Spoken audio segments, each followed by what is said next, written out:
So hi friends, welcome to our channel. Friends, మనకి inter or 12th class క్వాలిఫికేషన్తో apply చేసుకునే విధంగా ప్రభుత్వ సంస్థలో ఖాళీగా ఉన్నటువంటి పర్మనెంట్ గ్రూప్ సి ఉద్యోగాలకి సంబంధించి ఈ యొక్క జాబ్ నోటిఫికేషన్ అనేది రిలీజ్ చేయడం జరిగింది.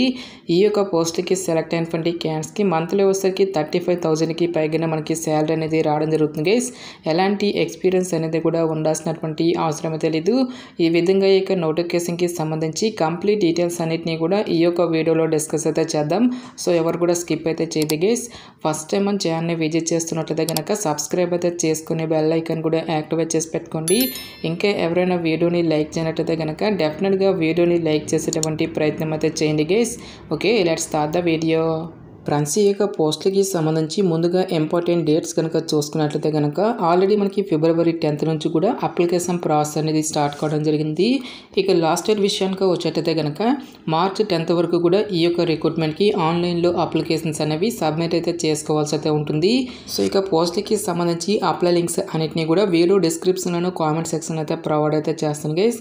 నెక్స్ట్ ఈ యొక్క పోస్టులకి సంబంధించి రిటర్న్ ఎగ్జామినేషన్కి సంబంధించిన డీటెయిల్స్తో పాటుగా అడ్మిట్ కార్డ్కి సంబంధించిన డీటెయిల్స్ అన్నిటినీ కూడా మనకి ఫర్దర్గా అఫీషియల్ వెబ్సైట్లో అయితే అనౌన్స్ అనేది చేయడం జరుగుతుంది. సో ఇక వేకెన్సీస్కి ఎవరెవరు అప్లై చేసుకోవచ్చు అని చూసుకున్నట్లయితే కనుక ఆల్ ఇండియా నేషనల్ సిటిజన్స్ అందరికీ కూడా మనకి ఈక్వల్ ఛాన్స్ అనేవి ఇవ్వడం జరిగింది కాబట్టి సో మరి ఏ స్టేట్కి చెందిన వారైనా సరే both male and female candidates ఇద్దరు కూడా ఈ యొక్క జాబ్స్కి అప్లై అనేది చేసుకోవచ్చు.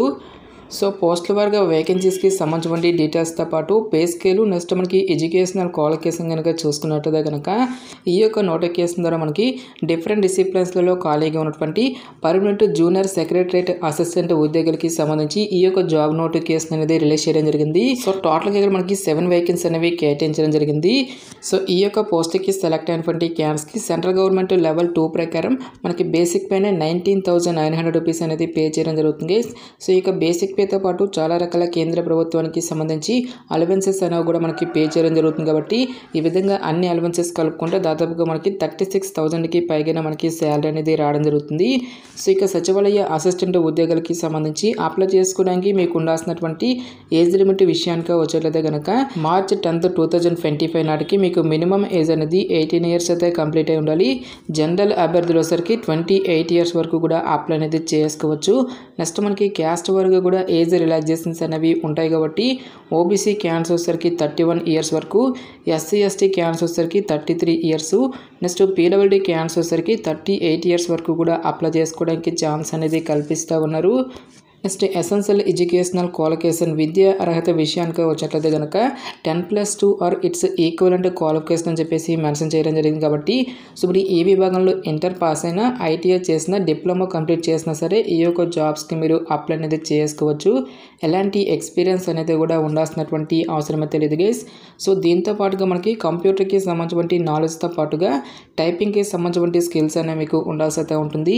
ఇంగ్లీష్ లాంగ్వేజ్లో వచ్చేసరికి 35 words per minute, హిందీలో వచ్చేసరికి 30 words per minute టైపింగ్కి సంబంధించిన స్కిల్స్ అనేవి మీకు ఉండాల్సి అయితే ఉంటుంది. నెక్స్ట్ మనకి ఇదే నోటిఫికేషన్ ద్వారా జూనియర్ స్టెనోగ్రాఫర్ అనేటువంటి ఈ యొక్క ఉద్యోగాలను కూడా రిక్రూట్మెంట్ అనేది చేయడం జరుగుతుంది గైస్.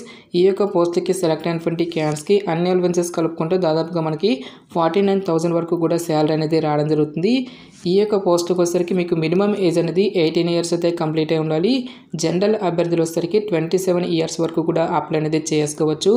ఓబీసీ క్యాండిడేట్స్ వచ్చేసరికి 30 years వరకు, ఎస్సీ ఎస్టీ క్యాండిడేట్స్ వచ్చేసరికి 33 years, నెక్స్ట్ పీడబ్ల్యూడీ క్యాండిడేట్స్ వచ్చేసరికి 37 years వరకు కూడా అప్లై చేసుకోవడానికి ఛాన్స్ అనేది కల్పిస్తూ ఉన్నారు. సో ఈ యొక్క జాబ్స్కి కూడా మనకి సేమ్ క్వాలిఫికేషన్ అనేది ఇవ్వడం జరిగింది. సో ఈ యొక్క క్వాలిఫికేషన్తో పాటుగా స్టెనోగ్రాఫర్ పోస్ట్ కాబట్టి మనకి షార్ట్ హ్యాండ్కి సంబంధించిన నాలెడ్జ్ అనేది మీకు ఉండాలి అని చెప్పేసి ఇక్కడ మనకి జాబ్ డీటెయిల్స్లోనే క్లియర్గా మెన్షన్ చేయడం జరిగింది.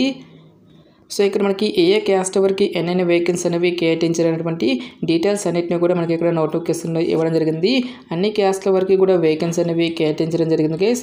లైక్ మనకి general, EWS, OBC, SC, ST అని చెప్పేసి ఈ విధంగా మనకి ప్రతి ఒక్క కేటగిరీ వరకు కూడా వేకెన్సీ అనేవి కేటాయించడం జరిగింది కాబట్టి క్వాలిఫికేషన్ ఉన్నటువంటి ప్రతి ఒక్క క్యాండిడేట్ కూడా ఈ యొక్క రిక్రూట్మెంట్కి అప్లై అనేది చేసుకోండి. నెక్స్ట్ ఈ యొక్క పోస్ట్కి సంబంధించి అప్లికేషన్ ప్రాసెస్ విషయానికి వచ్చేటైతే కనుక ఓన్లీ ఆన్లైన్లోనే అప్లై చేసుకోవాల్సి అయితే ఉంటుంది. అప్లై లింక్స్ అన్నిటిని కూడా వీడియో డిస్క్రిప్షన్లోను కామెంట్ సెక్షన్ అయితే ప్రొవైడ్ అయితే చేస్తుంది గైస్. నెక్స్ట్ ఈ యొక్క పోస్టులకి సంబంధించి అప్లికేషన్ ఫీజుకి సంబంధించిన డీటెయిల్స్ కనుక చూసుకున్నట్లయితే కనుక ఆల్ ఉమెన్ క్యాండిడేట్స్తో పాటు SC ST PWD ex service men candidates ఎవరైతే ఉంటారో ఈ యొక్క క్యాండిడేట్స్ ఎటువంటి అప్లికేషన్ ఫీజు అనేది కూడా పే చేయాల్సినటువంటి అవసరం అయితే లేదు. ఈ యొక్క క్యాండిడేట్స్ అందరూ కూడా ఫ్రీగా అప్లై అనేది చేసుకోవచ్చు గైస్.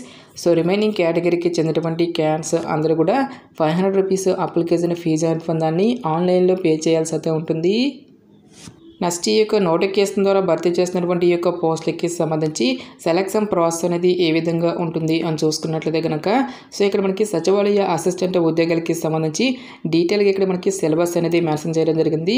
ఓన్లీ ఇంటర్మీడియట్ లెవెల్లో టోటల్గా మనకి 200 మల్టిపుల్ చాయిస్ క్వశ్చన్స్ అనేవి ఆడడం జరుగుతుంది.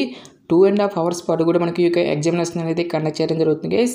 ఓన్లీ ఇంగ్లీష్ అండ్ హిందీ లాంగ్వేజ్లో మాత్రమే మనకి ఈ యొక్క క్వశ్చన్స్ అనేవి రావడం జరుగుతుంది. సో ఈ యొక్క ఎగ్జామినేషన్లో మనకి టోటల్గా 2 పేపర్స్గా మళ్ళీ డివైడ్ అయితే చేయడం జరిగింది గైస్. పేపర్ 1 వచ్చేసరికి మనకి టోటల్గా 90 minutes పాటు కూడా కండక్ట్ చేయడం జరుగుతుంది. టాపిక్స్ కనుక చూసుకున్నట్లయితే కనుక మెంటల్ ఎబిలిటీ టెస్ట్ నుంచి టోటల్గా మనకి 100 మల్టిపుల్ చాయిస్ క్వశ్చన్స్ అనేవి ఆడడం జరుగుతుంది. 200 మార్క్స్. ఈచ్ వన్ కరెక్ట్ ఆన్సర్కి మనకి ఇక్కడ 2 మార్క్స్ అనేవి కేటాయిస్తారు. పేపర్ 1లో మనకి ఎటువంటి నెగిటివ్ మార్కింగ్ అంటూ కూడా మనకి ఏమి కూడా ఉండదు గైస్. సో అన్ని క్వశ్చన్స్కి కూడా మనము అటెంప్ట్ అనేది చేయొచ్చు. సో ఇక్కడ మనకి సిలబస్ అనేది ఇవ్వడం జరిగింది. General intelligence, quantitative aptitude, reasoning, problem solving, situational judgement అనేటువంటి ఈ యొక్క పర్టికులర్ టాపిక్స్ నుంచే రిలేటెడ్గా మనకి క్వశ్చన్స్ అనేవి రావడం జరుగుతుంది. ఎవరైతే ఇక పేపర్ 1ని క్లియర్ చేస్తారో ఫర్దర్గా మనకి పేపర్ 2 అనేది కూడా కండక్ట్ చేయడం జరుగుతుంది. పేపర్ 2 వచ్చేసరికి టోటల్గా మనకి 1 hour పాటు కూడా కండక్ట్ చేయడం జరుగుతుంది గైస్.